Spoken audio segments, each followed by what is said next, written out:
warahmatullahi wabarakatuh. Bertemu lagi dengan Bu Anindi di mata kuliah farmakognosi.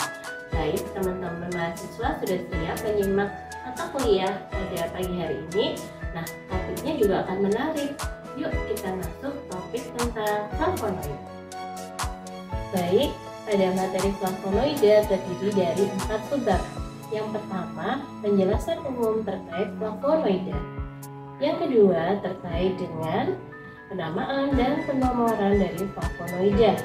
Yang ketiga, terkait dengan sifat-sifat flavonoida. Dan yang keempat, terkait dengan macam-macam dan simplisia flavonoida. Baik, kita masuk ke materi yang pertama, yaitu terkait penjelasan umum flavonoida. Jadi, kalian tahu nggak sih apa yang dimaksud dengan flavonoida? Tenang, Bu Anindi akan menjelaskan. Jadi, flavonoida adalah suatu metabolit sekunder yang terbesar di alam, khususnya di seluruh dunia. Sudah lebih dari 2000 flavonoida diidentifikasi di dunia. Selain itu, senyawa flavonoida juga memiliki 15 atom karbon. Nah, di mana 15 atom karbon salah satunya adalah gugus fenol terbesar. Nah, selain itu flavonoida itu dapat ditemukan di mana saja, Bu? Nah, cenderung ke tanaman yang berwarna hijau. Seperti itu. Nah, kita lanjut ke sesi selanjutnya.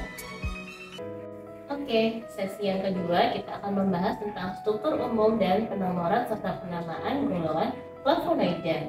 Bisa kita lihat di gambar di samping ini bahwa ini adalah struktur umum dari flavonoida, di mana struktur umum ini mempunyai 3 cincin utama, yaitu cincin A di sebelah kanan sendiri, cincin C di tengah, dan cincin B ada di sebelah kiri.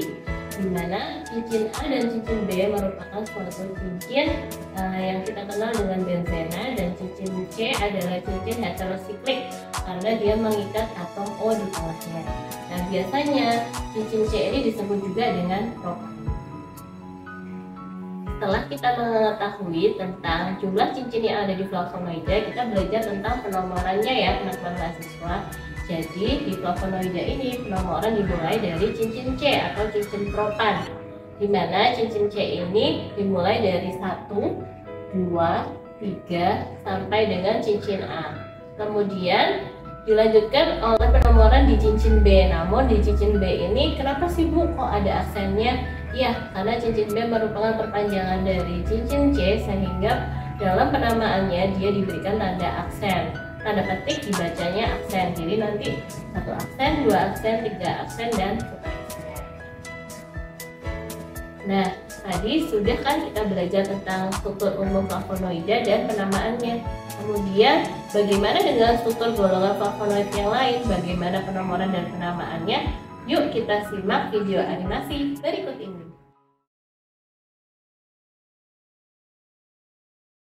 Nah, bagaimana penjelasan animasi tadi? Sudah paham kan teman-teman? Selanjutnya kita masuk ke materi yang ketiga, yaitu terkait dengan sifat-sifat golongan flavonoida. Nah, supaya kalian lebih mengerti lagi, Bu Anindi sudah menyiapkan tabel. Yuk, let's check this out.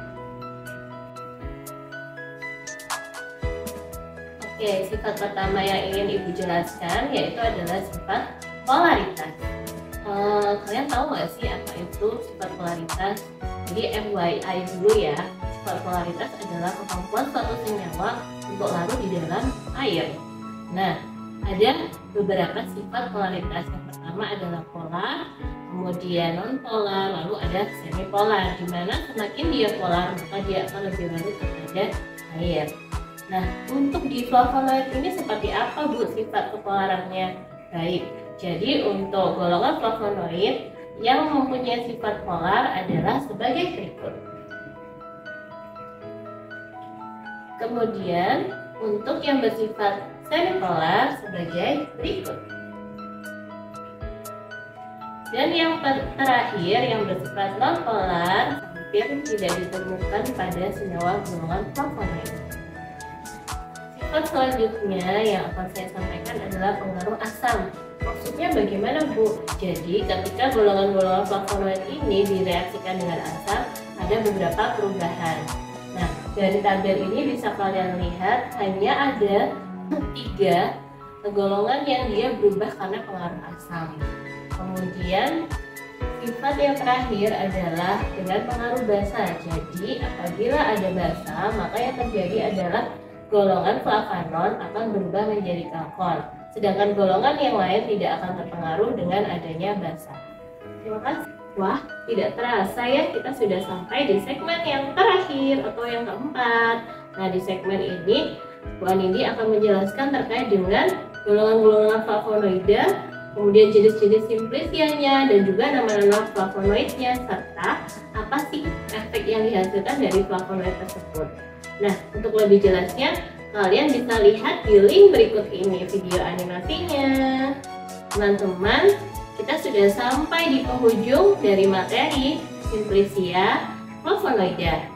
Untuk selanjutnya, Bu Anindi berpesan kepada teman-teman jangan lupa untuk terus semangat belajar. Meskipun dunia farmasi itu penuh dengan banyak sekali ilmu yang harus kita pelajari, tapi kita tetap harus semangat belajarnya. Oke, sekian penjelasan dari Bu Anindi. Saya akhiri. Wassalamualaikum warahmatullahi wabarakatuh.